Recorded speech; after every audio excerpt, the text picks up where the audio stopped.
À l'issue du Grenelle de l'environnement, l'État français a pris des positions très difficiles pour nous, puisqu'il était décidé de retirer du marché de très nombreuses molécules qui servent justement à la production des fruits et des légumes. Suite à ces décisions prises sans discernement,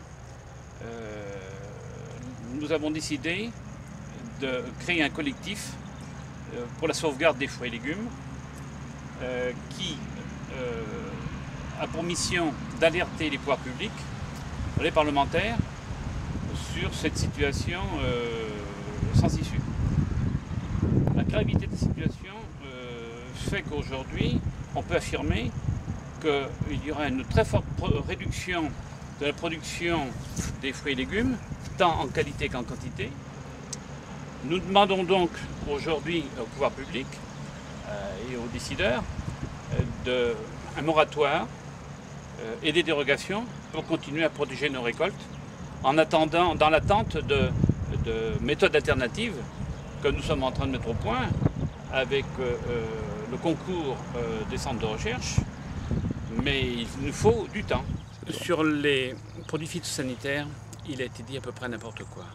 Souvent par des gens qui n'avaient aucune autorité pour en parler, mais souvent pour des intérêts tout à fait mercantiles. Ces marchands de peur, ces chevaliers d'apocalypse, comme on pourrait les qualifier, sont des gens qui exploitent à fond le commerce. Il est évident que on peut dire tout et son contraire, mais quand on voit le sérieux avec lequel travaillent les producteurs de cultures maraîchères ou les producteurs de fruits, on peut être garanti d'un grand sérieux et d'un respect des règles environnementales. Et on peut aussi dire que pour aujourd'hui commercialiser correctement nos produits, nous avons l'obligation d'avoir des certifications très strictes qui imposent aux producteurs des règles environnementales tout à fait draconiennes, un suivi, une traçabilité tout à fait exemplaire. Et